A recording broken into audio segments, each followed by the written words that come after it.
Bonjour à tous. Donc aujourd'hui, on va démonter le collecteur d'admission d'air. Donc le collecteur d'admission d'air sur un 2 litres HDI 136. Donc il s'agit d'une 307. Donc niveau accessibilité, c'est pas le top parce qu'on a la bête pare-brise qui est au-dessus du moteur. Voilà, ça arrive jusque là à peu près. Donc on a plus de la moitié du moteur qui est en dessous. Alors la raison du démontage, donc c'est pour le nettoyer. Parce que vous verrez qu'à l'intérieur il est pourri en fait à cause de ce tuyau. Donc ça c'est la vanne EGR. C'est les gaz d'échappement en fait qui repassent par là pour repartir dans le moteur. Sauf que les gaz d'échappement ils sont pas propres. Vous verrez il y a une couche de 2-3 mm de calamine. Et deuxième raison, on entend le sifflement du turbo. Et ce qui fait que ça perd de la pression et donc de la puissance. J'avais changé l'échangeur d'air.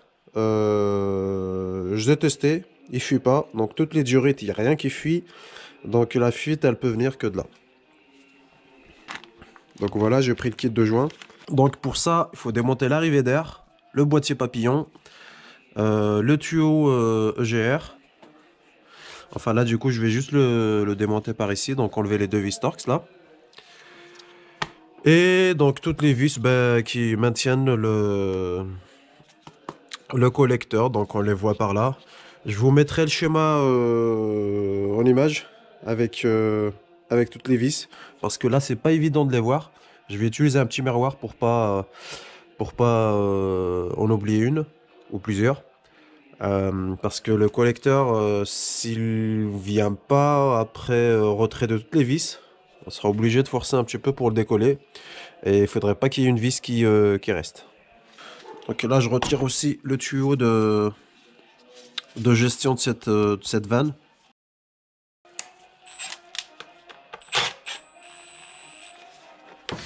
Ouais, ça tient bien, ce qui fait froid. Et le moteur, je ne l'ai pas préchauffé.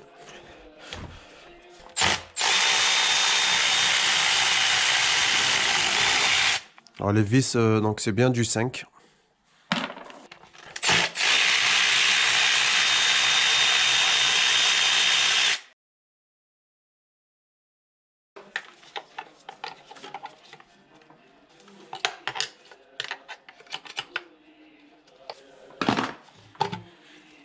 Et voilà, donc là vous voyez, il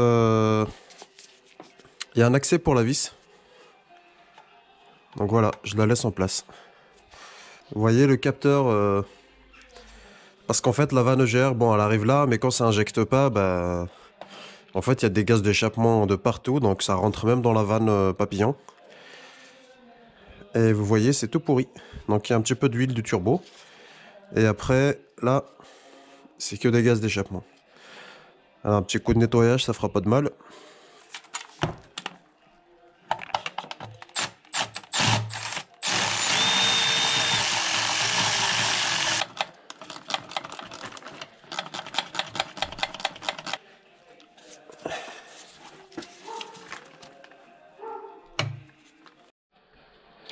Donc ensuite, je décale un peu le porte-faisceau, là.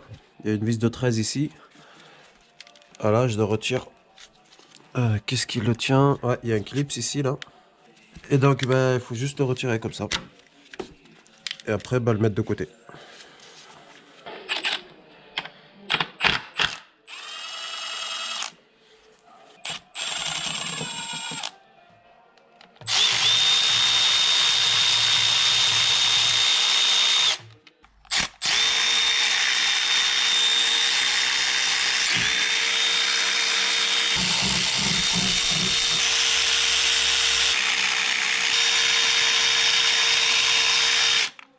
Il y a ce tuyau qui gêne, en fait, il y a des vis en dessous.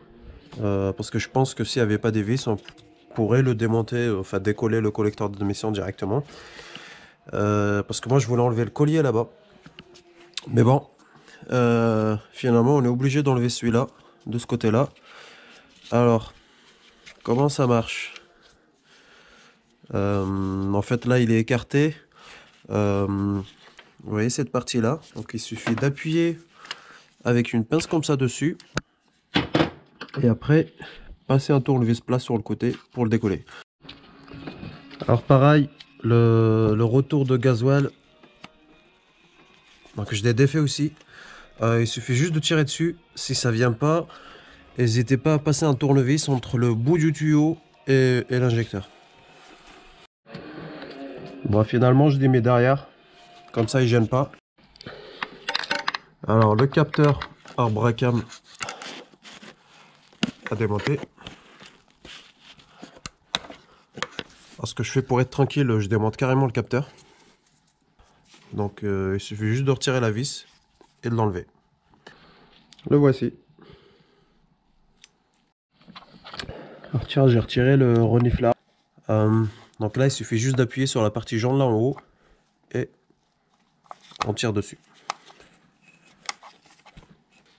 Faut juste pas utiliser des brades de vis trop longs parce que sinon on sent pas sa force et ça casse vite, hein. C'est du plastique.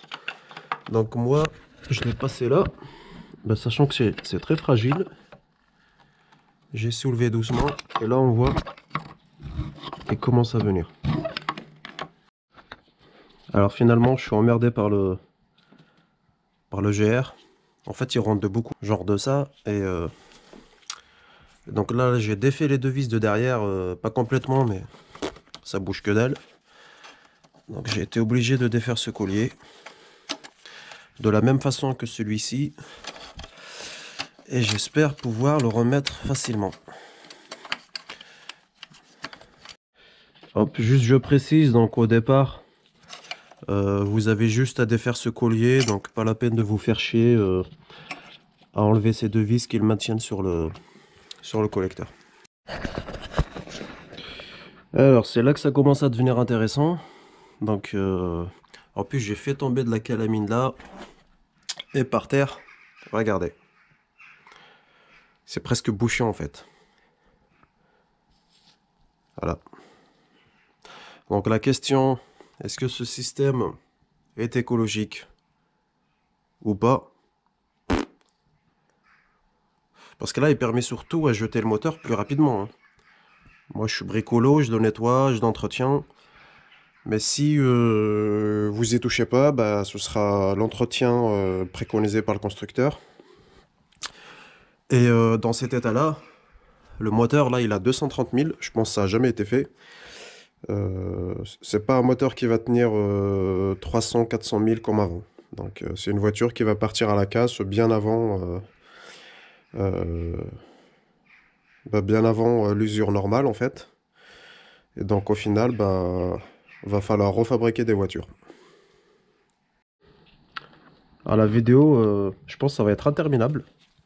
Il y a ça qui gêne, donc je le décale. Et j'espère qu'il va sortir parce que là, il est en train de buter contre ça. Il reste un petit centimètre, donc tu as les tuyaux d'injecteur qui gênent. Donc peut-être en enlevant la mousse, ça va passer. Je vais voir. Donc là, c'est du Torx. Qu'est-ce que c'est? C'est du vin.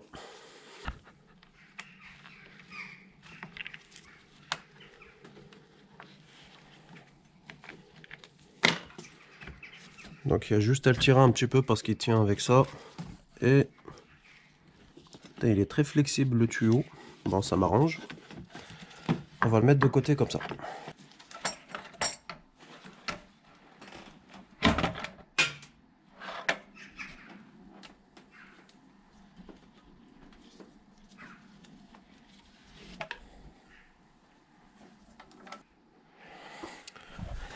Alors, premier constat, donc on voit que les joints ici, ils sont écrasés, mais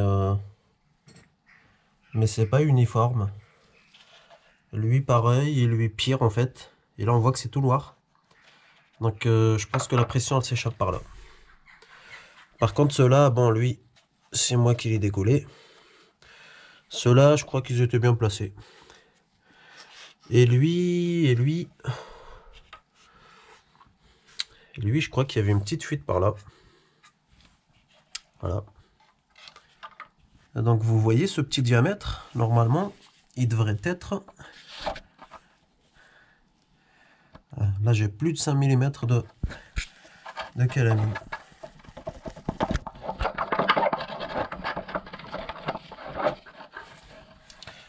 En plus c'est de la merde, ça colle, il y a de l'huile, il y a il y a du carbone, il y a de tout en fait. Encore on voit pas très bien.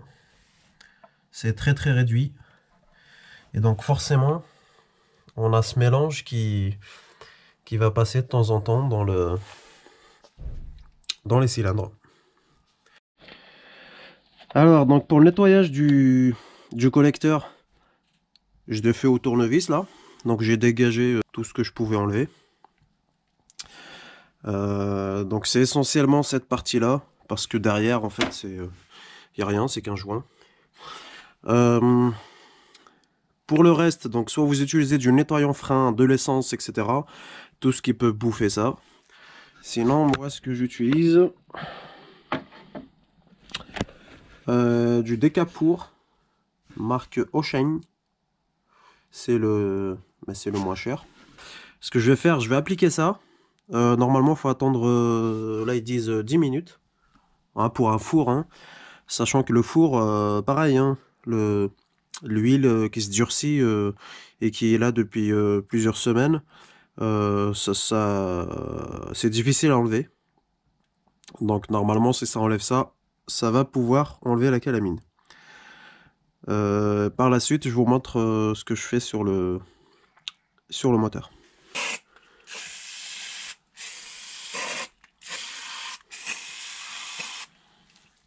Je vais en mettre là aussi. Donc là c'est différent, on va pas mettre du Decapour parce que sinon ça va aller dans le moteur. Donc là vous voyez il y a de la calamine qui s'est détachée et qui est restée sur les bords. Je vais tout aspirer. Ensuite je vais aspirer et gratter en même temps. Et avant ça je mettrai, donc en aspirant la première fois, je vais mettre un bout de serviette. Comme ça va arrêter tout ce qui tombe et l'aspirer par la suite. Alors voilà, après nettoyage, donc juste avant le remontage, vous voyez le plan de joint derrière, il est tout propre, tout dégraissé. Attention à pas mettre de l'huile, voilà. Alors dans les coins là, au fond, franchement c'est très compliqué. Et puis ça sert à rien parce que le joint il est circulaire, enfin la section du joint elle est circulaire, donc elle touchera même pas le coin. Donc voilà. Et puis bon après là c'est bien nettoyé, c'est pas non plus. En fait comment ça se passe généralement? On se dit on va tout remettre à neuf, pas une goutte d'huile, pas une miette de calamine. Mais en fait on se fait tellement chier avec le reste qu'en arrivant à cette étape, bah on brade un petit peu le travail. Mais là ça va, c'est assez bien fait et puis c'est ma voiture donc je fais pas plus. Deuxième jour de travail et cinquième paire de gants. Bon, ça peut très bien se faire en quelques heures. Hein. Bon, ça m'a saoulé, donc j'ai laissé tomber. Du coup, pour le nettoyage, donc le plus important, c'est les portées de joint. Donc, il y a le joint plat. Hop.